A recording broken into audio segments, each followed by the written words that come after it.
13,500 টাকা প্রাইস ব্র্যাকেটে চলে এলো ওয়ালটনের নতুন ফোন নেক্সট জি N74।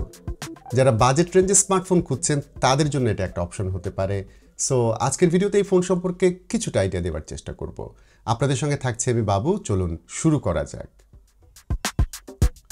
কালার ভেরিয়েন্ট হিসেবে এই ফোন 3টি কালারে পাওয়া যাবে। আমরা যে কালারটা পেয়েছি সেটা ব্ল্যাক কালার, অন্য দুটি কালার হচ্ছে গ্রিন এবং পার্পল। এই ব্ল্যাক কালারের সমস্যা হচ্ছে এতে আঙুলের ছাপ খুব বেশি পড়ে যায়, সো ফোনটা পেছন থেকে দেখতে খুব একটা ভালো লাগে না। তবে যারা এই সমস্যা এড়াতে চান তাদের জন্য লাইট কালারের যে ফোনটা থাকছে অর্থাৎ গ্রিন কালার, সেটা দেখতে পারেন। নেক্সট জি N74 ফোনটা বেশ বড় সাইজের, এর ওজন হচ্ছে 206 গ্রাম। এর শেপটা বক্সি, সো ফোনের কর্নারগুলো হাতে কিছুটা শার্প লাগে এবং তুলনামূলকভাবে এই ফোনের থিকনেস মানে ডেপথ আমার কাছে একটু বেশি মনে হয়েছে। এর ডেপথ হচ্ছে 8.95 মিলিমিটার। সব মিলিয়ে বলা যায় এটা কিছুটা বাল্কি সাইজের ফোন, সো যারা ছোটোখাটো ফোন ব্যবহার করেন তাদের জন্য এই ফোন হাতে কিছুটা আনকমফোর্টেবল ফিল দেবে। আরেকটি বিষয় অবশ্যই বুঝতে পারছেন, সেটা হচ্ছে এই ফোন কিন্তু প্লাস্টিক বিল্ড, ফ্রেমটা ম্যাট ফিনিশের, যেটা দেখতে আমার কাছে ভালোই লেগেছে। রিয়ার পার্টটা গ্লসি এবং এর ভেতরে এক ধরনের টেক্সচার দেখা যায়। ইন অ্যান্ড আউটস হিসেবে এই ফোনে থাকছে 3.5 millimetre headphone jack, type C port, single speaker, বাম দিকে থাকছে সিম কার্ড ট্রে, যেখানে দুটি সিম প্লাস একটি মাইক্রো এসডি কার্ড ব্যবহার করা যাবে এবং কার্ড ব্যবহার করতে পারবেন 512 গিগাবাইট পর্যন্ত। ডান দিকে থাকছে পাওয়ার বাটন এবং এটা দিয়ে ফোন আনলক করা যাবে, অর্থাৎ এটি ফিঙ্গারপ্রিন্ট স্ক্যানার হিসেবে কাজ করে। আর এই স্ক্যানার সুপার ফাস্ট এবং এটা অ্যাকুরেটলি কাজ করছিল। তো বড় সাইজেরই ফোনে থাকছে বিশাল বড় একটা ডিসপ্লে, আকারে যেটি হচ্ছে 6.8 ইঞ্চ। ডিসপ্লের নিচের দিকে বড় আকারের চিহ্ন থাকছে, সেই সাথে উপরে থাকছে ওয়াটার ড্রপ নচ, যা আসলে 2024 সালের শেষে এসে একদমই যায় না। বাজেট ফোনে আমার মনে হয় এগুলো এখন আপডেট হওয়া দরকার। এখানে লোয়ার চিন আর একটু কম হলে এবং পাঞ্চল ব্যবহার করা হলে ফোনটা দেখতে ভালো লাগতো। আমাদের এসব কথা বলা দরকার বলি, তবে ওয়ালটন শুনবে কিনা সেটা তাদের বিষয়। যাই হোক, ডিসপ্লের কালার কন্ট্রাস্ট বাজেট অনুযায়ী আমার কাছে ওকে লেগেছে। ব্রাইটনেস আর একটু বেশি হওয়া দরকার ছিল, টাচ রেসপন্স একদম ওকে ছিল। তবে একটা বিষয় হলো, এত বড় ডিসপ্লেতে কিন্তু এইচডি প্লাস রেজুলেশন থাকছে, মানে এই ডিসপ্লে ফুল এইচডি না, এর রেজুলেশন হচ্ছে 720x1600। সো একদম ক্লোজলি যখন ফোনটা আপনি দেখবেন তখন শার্পনেসের ঘাটতিটা কিছুটা বোঝা যায়। তবে রেগুলার ব্যবহারে আমার কাছে এই বিষয়টা খুব একটা বড় মনে হয়নি। ইউটিউবে এখানে ভিডিও দেখা যাবে ফুল এইচডিতে, এবং ভালো বিষয় হলো এই ফোনে কিন্তু ওয়াইড ভাইন L1 লাইসেন্স থাকছে। সো অনলাইন প্ল্যাটফর্ম যেসব থাকছে নেটফ্লিক্স, প্রাইম, সবখানেই কিন্তু ফুল এইচডি ভিডিও দেখা যাবে। আর এই ডিসপ্লেতে 90 হার্টজ রিফ্রেশ রেট থাকছে, সো ব্যবহারের ক্ষেত্রে এটা অনেক বেশি স্মুথ মনে হবে।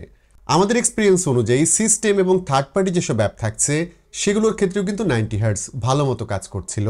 মানে ইউটিউব, ফেসবুক সহ অন্যান্য যেসব অ্যাপ থাকছে সেখানে এই 90 হার্টজের স্মুথনেসটা পাওয়া যাবে। ইন্টারনালস হিসেবে এই ফোনে থাকছে 128 জিবি স্টোরেজ, যেটি হচ্ছে UFS 2.2।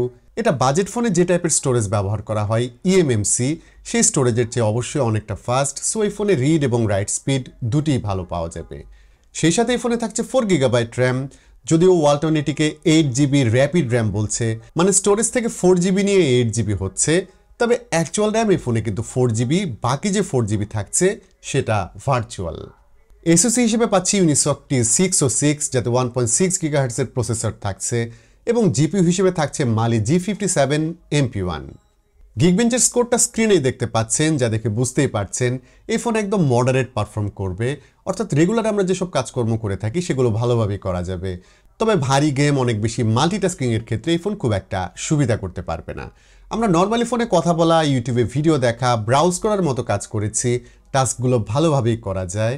তবে এই ফোনে 6 গিগাবাইট র্যাম থাকলে আমার মনে হয় মাল্টিটাস্কিংয়ের ক্ষেত্রে আরেকটু ভালো সাপোর্ট পাওয়া যেত। Out of the box operating system হিসেবে এতে থাকছে অ্যান্ড্রয়েড 14 এবং এর টপে থাকছে DDoS। ব্যাটারির ক্ষেত্রে এই ফোনে আমরা বেশ ভালো সাপোর্ট পেয়েছি। এতে 5000 মিলিঅ্যাম্পিয়ার ব্যাটারি থাকছে এবং এই ফোনের এইচডি প্লাস ডিসপ্লে, অপটিমাইজড এসওসির কারণে লম্বা সময় ব্যাটারি ব্যাকআপ পাওয়া যায়। সো সিঙ্গেল চার্জে ইজিলি একদিনের বেশি এই ফোন আপনি ব্যবহার করতে পারবেন। ক্যামেরা নিয়ে আসলে সেরকম কিছু বলার নেই, আমরা খুব একটা টেস্টও করিনি এবং আমার কাছে মনে হয়েছে এই ফোনের ক্যামেরা অ্যাভারেজ গ্রেডের। সেন্সর হিসেবে এতে থাকছে 52 মেগাপিক্সেল প্রাইমারি ক্যামেরা, সামনে থাকছে 8 মেগাপিক্সেল সেলফি ক্যামেরা এবং দিনের আলোতে ভালো লাইট পেলে এই ক্যামেরায় ভালো ছবি পাওয়া যাবে। তবে ডার্ক কন্ডিশনে এতে খুব একটা ভালো ছবি পাওয়ার আশা না করাই ভালো।